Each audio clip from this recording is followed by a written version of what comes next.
మీరు ఎప్పుడైనా అనుకున్నారా గూగుల్ కంపెనీకి గూగుల్ అనే పేరు ఎలా వచ్చిందని, అలాగే నైక్ కంపెనీకి నైక్ అనే పేరు ఎందుకు పెట్టారని?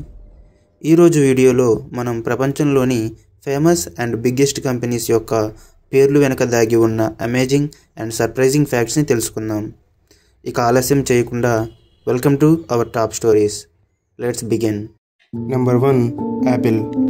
స్టీవ్ జాబ్స్ ఫ్రూట్ డైట్లో ఉన్నప్పుడు యాపిల్ ఆర్చర్డ్కి వెళ్తుండేవాడు. ఆ సమయంలో తనకి ఒక ఐడియా వచ్చింది. వాళ్ళ కంపెనీకి యాపిల్ అనే పేరు పెడితే బాగుంటుందని, మిగతా టెక్ కంపెనీస్లా కాకుండా సింపుల్, ఫన్నీ అండ్ ఫ్రెండ్లీగా ఉంటుందని. అప్పట్లో వాళ్ళ కాంపిటీటర్స్ అయిన అటారీ, ఐబిఎం కన్నా ముందు వెబ్ లిస్టింగ్ అవుతుందని ఈ పేరుని పెట్టారు. Number 2, Samsung. కొరియన్ భాషలో శాంసంగ్ అంటే 3 స్టార్స్ అని అర్థం. ఈ 3 నక్షత్రాలు బిగ్, న్యూమరస్ అండ్ పవర్ఫుల్కి గుర్తు. ఇవి బలం అలాగే శాశ్వతత్వాన్ని సూచిస్తాయి. Number 3, Amazon. జెఫ్ బెజోస్ తన బుక్ స్టోర్ కంపెనీకి పేరు పెట్టాలనుకున్నప్పుడు ఏదో స్టార్ట్ అయ్యే పేరు అయితే బాగుంటుంది అనుకున్నాడు. ఎందుకంటే వెబ్సైట్స్ ఆల్ఫాబెటికల్ ఆర్డర్లో లిస్ట్ అవుతాయి కాబట్టి. అలాగే ఆ పేరు సంథింగ్ బిగ్ని సూచించే విధంగా ఉండాలనుకున్నాడు. ఇలా ఏదో స్టార్ట్ అయ్యే పేరు కోసం డిక్షనరీలో వెతుకుతుండగా అతనికి అమెజాన్ పేరు కనిపించింది. అది ప్రపంచంలోనే అతి పొడవైన నది. తను అనుకున్న విధానాలకు సరిపోవడంతో ఆ నది పేరుని తన కంపెనీకి పెట్టాడు. Number 4, Microsoft. మైక్రోసాఫ్ట్ అనేది 2 పదాల కలయిక, మైక్రో కంప్యూటర్ ప్లస్ సాఫ్ట్వేర్. మొదట్లో మైక్రోసాఫ్ట్ పేరులో మైక్రోకి సాఫ్ట్కి మధ్య హైఫన్ ఉండేది. తర్వాత హైఫన్ తీసేసి మైక్రోసాఫ్ట్ అని కంటిన్యూ చేశారు. Number 5, Google. గూగుల్కి ఫస్ట్ పెట్టిన పేరు గూగుల్. పలకడానికి ఒకేలా ఉన్న స్పెల్లింగ్ మాత్రం వేరు. ఇది ఒక మ్యాథమెటికల్ పదం. దీని అర్థం 10 to the power of 100, అంటే 1 పక్కన 100 సున్నాలు పెడితే వచ్చే సంఖ్య అన్నమాట. ఒక స్టూడెంట్ చెప్పిన పేరుని తప్పుగా అర్థం చేసుకున్న ఫౌండర్స్ ఈ పేరు కూడా బాగుండడంతో దీనినే కంటిన్యూ చేశారు. Number 6, Nike. గ్రీక్ విక్టరీ దేవత అయిన నైక్ పేరుని ఫౌండర్స్ ఈ కంపెనీకి పెట్టారు. Number 7, Hyundai. కొరియన్ భాషలో హ్యుండాయ్ అంటే మోడర్నిటీ, ఆధునికత అని అర్థం.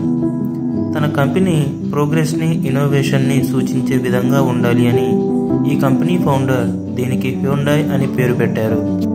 Number 8, Pepsi.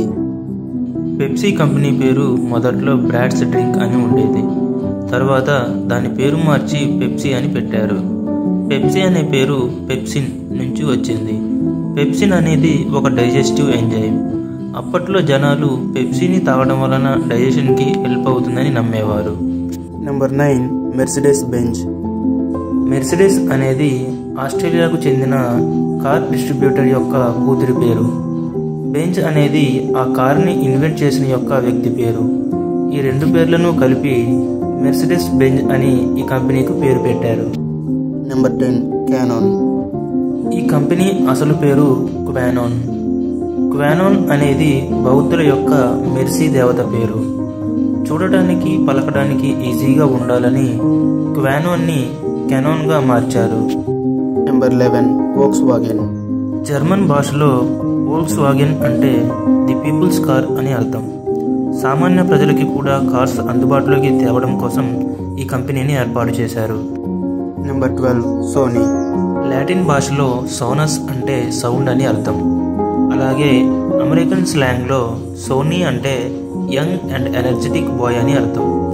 Sound, innovation and youthful company, ఈ 3 అర్థం వచ్చేలా సోనీ అనే పేరు పెట్టారు. Number 13, Adobe. ఈ కంపెనీ ఫౌండర్ కాలిఫోర్నియాలోని తన ఇంటి వెనుక ఉన్న ఒక చిన్న వాగు పేరు అడోబ్ని ఈ కంపెనీకి పెట్టాడు. Number 14, Intel. చాలామంది ఇంటెల్ అంటే ఇంటెలిజెన్స్ అనుకుంటుంటారు. నిజానికి ఇంటెల్ అనేది ఇంటిగ్రేటెడ్ ఎలక్ట్రానిక్స్ యొక్క short form. Number 15, Cisco. Cisco అనేది శాన్ ఫ్రాన్సిస్కో సిటీ పేరులోని షార్ట్ ఫామ్. ఈ కంపెనీ లోగో కూడా శాన్ ఫ్రాన్సిస్కోలోని గోల్డెన్ గేట్ బ్రిడ్జ్ని సూచిస్తుంది. ఇవి టాప్ 15 ఫేమస్ కంపెనీస్ యొక్క పేర్లు వెనక దాగి ఉన్న రహస్యాలు. ఈ వీడియో మీకు నచ్చినట్లయితే లైక్ చేయండి, అలాగే షేర్ చేయండి. ఇలాంటి మరిన్ని వీడియోల కోసం మా ఛానల్ని సబ్స్క్రైబ్ చేసుకోండి.